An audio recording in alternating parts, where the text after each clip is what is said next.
Last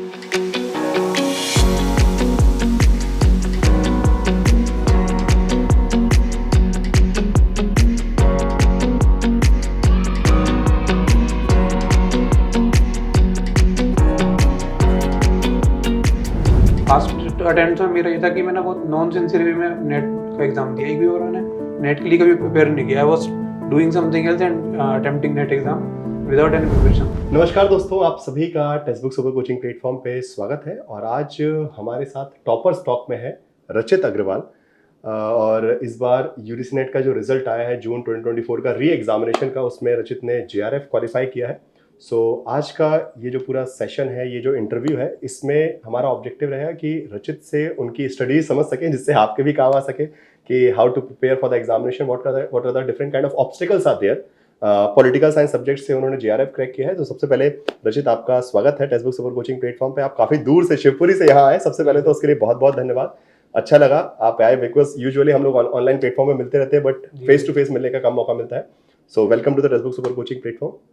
कैसा लग रहा है बाय द वे यहाँ के? I am really glad to meet you in person. चलिए, मेरे लिए सौभाग्य की बात है कि जिन लोगों को हम आपको 1-to-1 मिलने का मौका मिला, आपने यहाँ पे इनवाइट किया, उसके लिए I am very thankful to you and text book super. Okay, so Rajit, शुरुआत करते हैं हम सबसे पहले कि थोड़ा सा आपका बैकग्राउंड क्या रहा है। जैसे आपने बताया शिवपुरी से हैं, तो आपकी स्टडीज वगैरह कहाँ से, मास्टर्स ग्रेजुएशन वगैरह कहाँ से किया है? जी सर, मतलब यूजुअली हम देखते हैं कि जो नेट जेआरएफ का एग्जाम क्लियर करते हैं तो अच्छे कॉलेज से आ रहे होते हैं लोग, डी जेनी वाले। बट सर मैं स्टेट यूनिवर्सिटी से पढ़ा हुआ हूँ, शिवपुरी से ही मैंने बीए एमए किया हुआ है। अच्छा। इनफैक्ट मेरा डिस्टेंस या प्राइवेट उसमें था। ओके, मतलब उसके बावजूद भी, मतलब ये तो एक बहुत इंस्पायरिंग फैक्टर है, बिकॉज मेजरली मैंने देखा है जो ओपन की स्टूडेंट्स होते हैं, ओपन यूनिवर्सिटी से पढ़ने वाले, इवन इग्नू वाले भी, they are not very confident कि यार हमारा क्या होगा, बट अगर करना चाहे तो बहुत कुछ हो सकता है। ठीक है, सो रचित आपके सामने एग्जांपल है। हर जगह प्रॉब्लम्स आएंगे। आई गेस स्टेट यूनिवर्सिटी की तो स्थिति मुझे ही पता है कि कितना पढ़ाते हैं कितना नहीं पढ़ाते। इवन डीयू जेएनयू में भी बहुत ज्यादा प्रोफेसर इंक्लाइंड नहीं होते, बट हाँ एटलीस्ट फिर भी वहां पे थोड़ा सा माहौल रहता है। बट स्टेट यूनिवर्सिटी में रहकर आपने अपने आप को कंसिडर कि जो भी माहौल था, बट एटलीस्ट आपने बाहर आके खुद से करना, वो डेफिनेटली वो इम्पैक्ट करता है। while all this I was preparing for civil services starting. अच्छा, okay. And I also got opportunity to appear for MBPSC means 2021. Okay, nice. So मतलब like you have a opportunity कि future में जो है civil services में अभी भी indulge हो रहे हैं कि लाइक शिफ्टेड टुवर्ड्स academics में अभी। Then I appeared for MBPSC assistant professor examination and I am hoping to go at an interview call.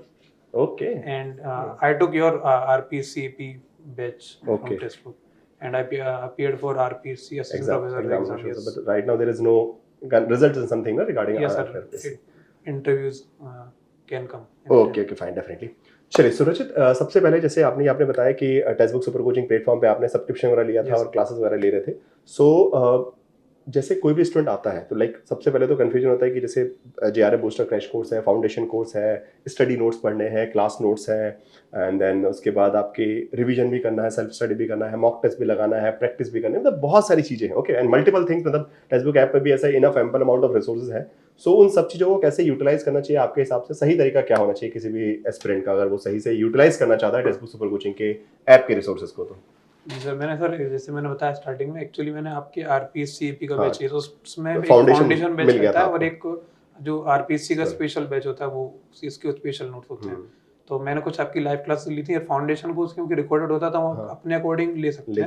अगर आपने कुछ खुद से कुछ पढ़ा हुआ है तो आप उसको स्किप कर सकते हैं। बट ये फाउंडेशन कोर्स जो मैंने एक्चुअली में ईपी के लिए लिया था, असिस्टेंट प्रोफेसर एग्जाम के लिए, वो मुझे जेआरएफ में हेल्प किया। तो पर्सनली मुझे लगा कि जो नोट्स हैं आपके सर, वो like they are the best. मतलब I try my best. I must say they are best because they cater well for JRF exam, very well, and I have read them multiple times, like I don't know how many times I have read them. चलिए, अच्छी बात है, मतलब multiple revision वगैरह बहुत जरूरी है। This is very important. Then coming to test, so I utilise the test available on the text book app. So you were attempting these tests on a, like let's say on an interval basis, or let's say just before the examination, मतलब mock test वगैरह कब लगा रहे थे? पहले से ही continuously चल रहा था बीच बीच में, मतलब every weekly और 10 days, और like let's say सिर्फ examination के टाइम? सर एक्चुअली मैंने 3 बार नेट क्लियर किया हुआ है, मार्च, जून और दिसंबर में लास्ट टाइम, और हर बार 0.2 से जेआरएफ मिस हुआ है, 91.3% हेल्थ हर बार। तो वो ये था कि एक बेस बिल्डअप हो गया था। तो टेस्ट मैंने पहले भी लगाए हैं, और मतलब ड्यूरिंग द प्रिपरेशन और आफ्टर प्रिपरेशन दोनों टाइम टेस्ट लगाना चाहिए। अब अगर प्रिपरेशन की स्टार्टिंग में टेस्ट लगा रहे हैं तो उससे आपको ये पता पड़ेगा कि आप कहाँ पे स्टैंड कर रहे हैं और आपको कहाँ पढ़ना है। स्पेशली जो अभी दिसंबर के जो स्टूडेंट्स हैं उनके पास कम टाइम है, तो आई थिंक रिवर्स इंजीनियरिंग एक प्रोसेस होती है, उसके अकॉर्डिंग आप स्टार्टिंग में टेस्ट लगा सकते हैं और आप वीक एरियाज को फिगर आउट कर सकते हैं, फिर उस पे कम टाइम में आप उनको टारगेट करके उन्हीं नोट्स को या पोर्शन को पढ़ सकते हैं। It will help you in covering that portion very quickly. Okay so मतलब सीधी बात है, सबसे इंपॉर्टेंट बिकॉज अभी मैक्सिमम स्टूडेंट्स उसी में परेशान है कि बिकॉज जिस प्रकार से इस बार कट ऑफ हाई गया है और लकीली आपने क्रैक किया, तो they will be happy to hear from you कि ये जो आपने रिवर्स इंजीनियरिंग वाला एस्पेक्ट बताया कि पहले मॉक टेस्ट लगा के अपने वीक एरियाज आइडेंटिफाई कर लीजिए और उसके बाद फिर उनको टारगेट करके फाउंडेशन कोर्स से उनको पढ़िए, अपना रिविजन कीजिए जितना ज्यादा हो सके, बाकी मॉक टेस्ट वगैरह तो लगाने ही आपको, ठीक है। एक और मेजर कंसर्न सबका मैक्सिमम आता है पेपर 1 को लेकर, ठीक है, जो कि आई गेस आर्ट्स फील्ड के मैक्सिमम स्टूडेंट्स स्ट्रगल करते हैं। So what's your suggestion on that particular part कि पेपर 1 पे क्या सही अप्रोच होना चाहिए किसी का भी? सर मैं अपने बताऊं तो मैं फॉर्चुनेटली मैंने पीएसयू से प्रिपरेशन किया था, तो मुझे इतनी प्रॉब्लम नहीं हुई है। यूजुअली आप ये कर सकते हैं कि सिंस पेपर 1 अगर कम टाइम हो के पास, तो बहुत लेंथी सिलेबस है अपने आप में, बहुत सारे subject, there are 10 different units, और आपका सब्जेक्ट आपने उसमें मास्टर्स किया है, लेकिन पेपर 1 ऐसा है कि आपने कभी पढ़ा ही नहीं शायद। उसमें रिसर्च एप्टीट्यूड हो गया, टीचिंग एप्टीट्यूड हो गया, हायर एजुकेशन हो गया, और खासकर इंडियन लॉ जो हो गया वो आपने कभी नहीं पढ़ा होता यूजुअली। तो उसका बेस्ट अप्रोच ये है कि आप लेक्चर्स या नोट्स जो हैं वो कहीं से पढ़ लीजिए, या टेक्स्ट बुक के पढ़ सकते हैं आप, और फिर टेस्ट लगाइए। Again you can do that reverse engineering technique कि जो वीक एरियाज कम टाइम में वही पॉसिबल है, मतलब बिकॉज आपको ना थोड़ा सा स्मार्ट होना पड़ेगा even for the paper 1 as well as paper 2 कि जहां पे जो नहीं आ रहा ना उसको छोड़ के जो बन सकता है उस पे मेहनत कर लीजिए। मतलब देयर आर 10 यूनिट्स, जरूरी नहीं कि आप 10 को टारगेट करें, आप 7 या फिर 8 यूनिट टारगेट करिए, जिसपे एक दो आपको लग रहा है कि मैथ्स नहीं बनता, डीआई नहीं बनता, कोई बात नहीं, उसमें थोड़ा बहुत पढ़ लीजिए कि at least you should not be zero there. अगर 5 क्वेश्चन आ रहे तो 1-2 कर लेंगे, बट बाकी सब तो अच्छा स्कोर कर सकते हैं। और मेरे हिसाब से आउट ऑफ 50 35 भी अगर आप खींच पा रहे हैं is a good for getting GRF. I must से कि आप पेपर 1 को भी बिल्कुल इग्नोर मत करें। हाँ, इग्नोर नहीं कर सकते, इट इज इंपॉर्टेंट। मतलब मैक्सिमम मैंने देखा है बहुत सारे स्टूडेंट्स के प्रॉब्लम ये होती है कि they score wonderfully well in the subject में, तो होता है कि मैं तो मेरी क्लास के मैक्सिमम कि 80 मारे सर हमने, पर पेपर में 20 ही नहीं हुए। सो वो फिर आपको जीआरएफ नहीं देगा, जीआरएफ नहीं मिलेगा, नेट मिल जाएगा। तो आप अगर सिर्फ नेट पर लिमिटेड रहते हैं तो फिर आप पेपर 1 को इग्नोर करें, वो आपकी चॉइस है। बट जीआरएफ के लिए पेपर 1 साथ में उतना ही equally, if you are like let's say studying for 5 hour in a day, तो 3 घंटे अगर आप पेपर 2 को दे रहे हैं तो 2 घंटे पेपर 1 को भी दीजिए। अगर वो उससे आप अन्याय करेंगे तो फिर वो आपको रिजल्ट में भी अन्याय करेगा। चलिए, काफी कुछ अच्छा आपसे जाना, और मुझे उम्मीद है कि आगे जो एकेडमिक जर्नी आप फॉलो करना चाह रहे हैं, आप पीएचडी एडमिशन भी, पीएचडी आपका चल रहा है कि बस उसी के लिए आया सर मैं गाइडेंस। अच्छा, चलिए ठीक है, पीएचडी के लिए अच्छा बनेगा आगे, एंड मुझे होप है कि आगे पीएचडी करेंगे, अच्छी अच्छी रिसर्च लिखें आप, और कभी मुझे पढ़ाने का मौका मिले वो रिसर्च को कि भाई रचित ने ये कॉन्सेप्ट दिया है, so I will be very delighted for that particular thing.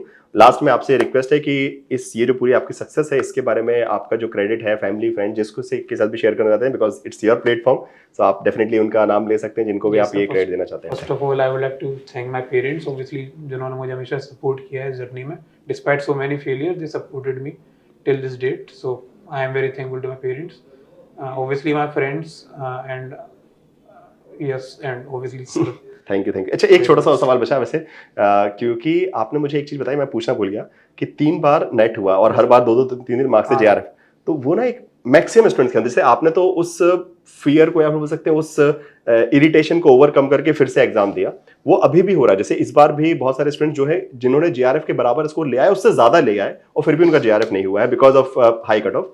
तो उनके लिए अगर कोई मैसेज आपकी तरफ से, कुछ मोटिवेशनल समथिंग जो आपको लगता है कि कोई चीज जिसने आपको मोटिवेट किया हो, जैसे आप 1 बार 2 बार 3 बार प्रयास के बावजूद भी फाइनली जेआरएफ लगे रहे, तो वो क्या चीज है ऐसी कुछ? सर मोटिवेशन तो ये कि अगर आप किसी एग्जाम के लिए प्रिपेयर कर रहे हैं तो वो उसका स्टार्टिंग में रीज़न क्या था, आपने अल्टीमेटली एग्जाम दिया ही क्यों था। अगर आप वो फिगर आउट कर सकते हैं तो आप ये रीज़न फिगर आउट कर सकते हैं कि मुझे और कितना पुश करना है अपने उस एग्जाम को या स्कोर को अचीव करने के लिए। पास्ट अटेम्प्ट्स में मेरा ये था कि मैंने बहुत नॉन सिंसियर वे में नेट का एग्जाम दिया, एक भी और मैंने नेट के लिए कभी प्रिपेयर नहीं किया। I was doing something else and attempting net exam without any preparation. This time I was very focused and I was determined कि no, I have to clear this exam. I can't stuck for this exam like for more than 1.5 year. Definitely, वो होना भी नहीं चाहिए। मतलब basically UGC net examination मेरे आपसे 1 साल से ज्यादा की चीज नहीं, बहुत ज्यादा, तो मतलब उसके बाद तो it is just a qualifying. उसके बाद आपका रियल स्ट्रगल स्टार्ट होगा जब आप रिसर्च में जाते हैं। हाँ। तो इस एग्जाम में आप इतना टाइम दें वो मतलब मैं देखता हूँ 4 बार सर 4 साल, वो 4 साल से लगे जरूर है, वो बोलते हैं, बट वो 4 साल से ईमानदारी से नहीं लगे। बिकॉज मैं इस एग्जामिनेशन को इतना जानता हूँ कि हाँ हो सकता है एक बार कभी एनटी ने कुछ कर दिया, कभी कुछ हो गया, बट 2 या 3 अटेम्प्ट के बाद, जैसे आपने बोला कि हाँ स्टार्टिंग में उतना फोकस नहीं थे आप क्योंकि दूसरा काम भी कर रहे थे, like you are working on other things, that's why simultaneously दे रहे थे, तो वो एक बार ईमानदारी से अटेम्प्ट देके देखिए, हो जाएगा, कोई बड़ी चीज नहीं है। रचित ने भी किया है, उन्होंने भी पूरा जिम्मेदारी ली और एक बार ढंग से पढ़ा, जेआरएफ निकाला। आप भी अगली बार जेआरएफ निकालिए और यहाँ आके मिलिए मुझसे, और मुझे बहुत खुशी होगी आप सभी के साथ बात करने में। Thank you so much for watching this video. अपने दोस्तों को भी शेयर कीजिए, जिससे वो भी रचित ने जो अपना पूरा स्टडी प्लान बताया है, जिस तरीके से पढ़ने का स्ट्रेटेजी बताई है, उससे सीख सके और अगली बार जेआरएफ क्रैक कर सकें। ओके, और उसको सेव कर लीजिएगा इस वीडियो को, जब भी आपको लगे कि आपकी प्रिपरेशन में कुछ कमी हो रही है, वीडियो को देखिएगा, रचित को से सीखिएगा, तो आपको भी एक मोटिवेशन आएगा कि यार अगर रचित करके जा सकते हैं, एक छोटी सी यूनिवर्सिटी से पढ़ते हुए, स्टेट यूनिवर्सिटी से पढ़ के यहाँ पहुंच सकते हैं और जेआरएफ क्रैक करके आगे अपना एक बेटर एकेडमिक अपॉर्चुनिटी ले सकते हैं, तो आप भी कर सकते हैं। ठीक है, थैंक यू सो मच।